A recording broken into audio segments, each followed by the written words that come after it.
audiences and especially to the Honorable Mr. Ahmad as our lecturer in film analysis subject.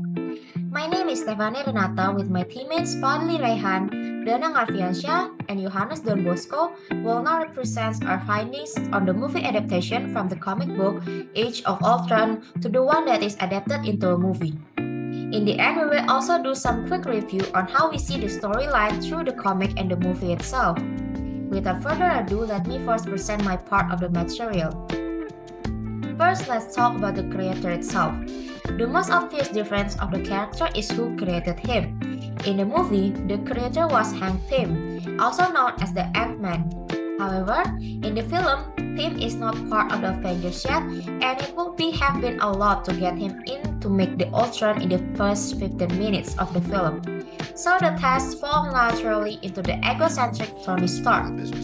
Second, let's talk about the origin itself. In the film, Ultron is a logical extension of elements already introduced in the films.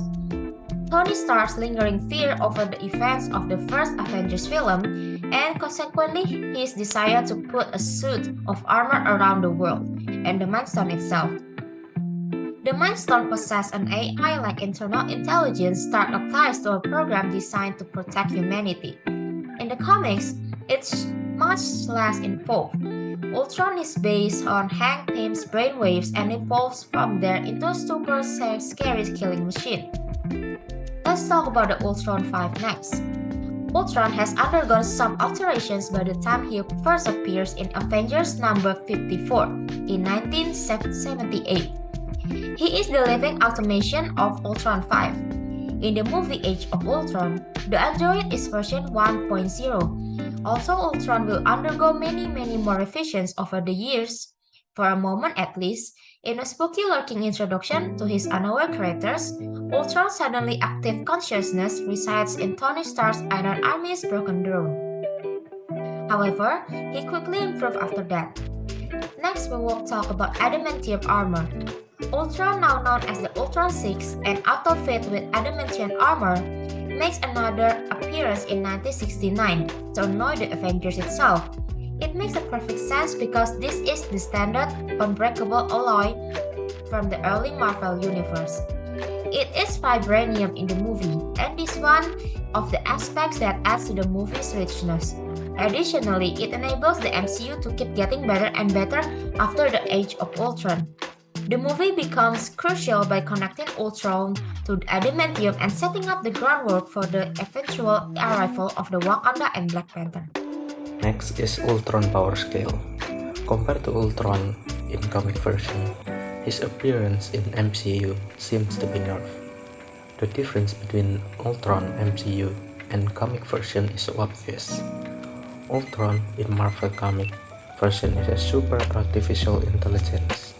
His intelligence should have increased at an exponential rate. The whole death by meteor idea is pretty ridiculous. As an AI, he didn't even need to confront the Avengers physically.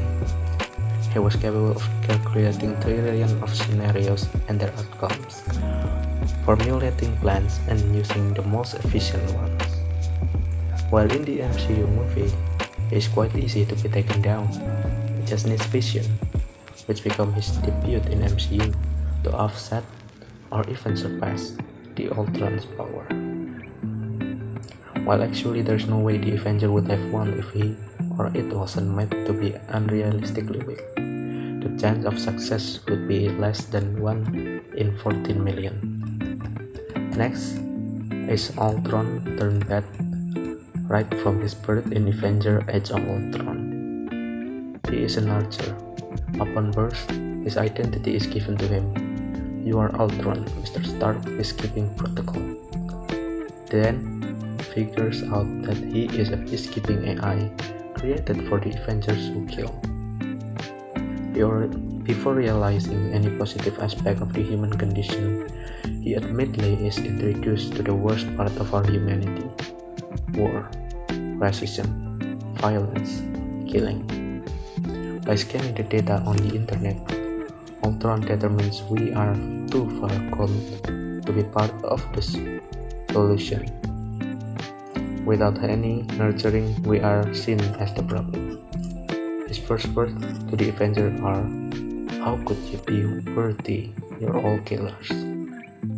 Stark is his human example. The first human file he accessed is Tony's. Tony is the worst example of humanity. His wealth giving him privilege to do whatever he wants. Ultron despises him, for that he hates Tony. The next topic that we are going to discuss is No Wonder Man. In the movie, vibranium, human tissue, and the Mind Stone are used in a convoluted process by Ultron to produce fission. His goal is to build the ideal vessel for his awareness to reside in. In the comic books, Ultron develops fission using Wonder Man's brain waves rather than hangpins. The MCU has not yet featured Wonder Man, although, like Wonder Man, he has yet to appear in the MCU. The Avengers of the comic books think that Vision is modeled on an android version of the Human Torch. The next topic is No Scarlet Witch or Quicksilver. Ultron's partnership with Quicksilver and the Scarlet Witch in the movie is another significant change from the comic book version of the character. The Maximoff twins are not all involved in his evil machinations in the comics, despite the fact that Vision more or less follows the same plot in both the comics and the movies. They differ greatly from their comic book counterparts in terms of their backgrounds and endings because they were Sokovian civilians that Hydra experimented on. In Ultron's attempt to destroy Sokovia, Quicksilver dies in the movie. And this is our review of the movie based on the comic. In the movie, we saw many differences that changes the plot into a different ending. We find some things that are not worth changing at all. The movie portrayed how the Ultron immediately became the bad character from the beginning. But from the movie, many characters were involved during the characterization shift of Ultron itself. We are never even introduced to Wonder Man that were highly involved in the comic. One of the main reasons might be at that time, Marvel haven't acquired Wonder Man yet as one of their characters on their production. Second, the movie viewers only got a chance to see Quicksilver or Wanda's twin in one movie that immediately showed his own death. In the comics, Quicksilver did not die instantly after he met the Avenger. But we also theorized if Quicksilver is still alive now, Wanda could have not turned into evil and would affect other movies after the endgame.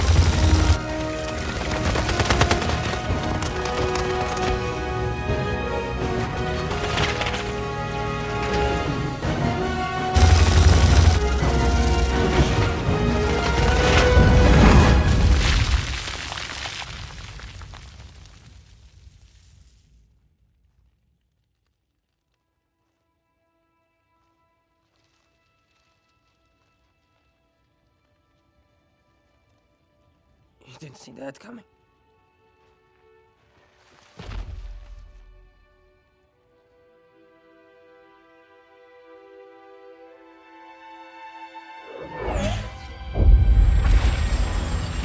In the movie, we've seen many differences that lead the plot into a significant ending, a much different from the original based on the comic version of Age of Ultron. From the Age of Ultron 2012 until the Age of Ultron in 2016. Now, albeit during the research, we found things that are not worth changing at all. The first was that the labeling in the movie labeled Ultron as a maniac, psychotic, world-ending robot right after his debut, while in this case, at comic book, a lot of plot device was set up to prevent one or two that it took a progress to make him bad. Unlike the movie version. Now, there is also the absence of the characters of Wonder Man, which causing an uproar led into a big tidal wave, but observing or down in the comic version. He was such a key role during the event of Age of Ultron and Age of Ultron, and that's the absence of him that make it really, really different from what it's meant to be. Now, the major concern for the absence of the character and whose involvement really setting a big impact was due to he's absent from the screen time. He never made appearance in Marvel's Phase, the Phase 1, 2, and also the 3 for upcoming setup. Now, there's also a fan service that was given to the audience regarding Quicksilver appearance. We tend to hope that the Quicksilver, as the man under one, the Maximus twin, will be given a more screen time, as his demise at X-Men franchise was kinda sad, as the franchise is discontinued. Now, apparently, that's not what the director want from us. The man spitting bullet was instantly shot right after the event started. So it's kinda sad because due to the comic, based on the comic, through to the event, Quicksilver doesn't die, man. I mean, it's Quicksilver, it's a man spitting blood, and he was taken down by a single shot. How miserable it is. Now, prior to these changes, the purpose were not for only dwelling in the realm of death, to trying to run different scenes or be more creative or making it less predictable, but it's also a business talking. Now, as the demise of Quicksilver in the final stage of Age of Ultron movie, it will lead us into a more volume based on Wanda's trauma and spoiler, and the demise of Vision also, which led us into the House of M. Apparently, it's a Doctor Strange multiverse madness. It's a House of M saga. Man, let's be real. It's a great scene for business. It's a bullseye for Marvel franchise. Now, for Wonder Man, we're waiting for his debut. Really. His debut could be now, sooner or later, as the story nearing its preparation for the Kang Dynasty. Now, as the name suggests, we could only wonder.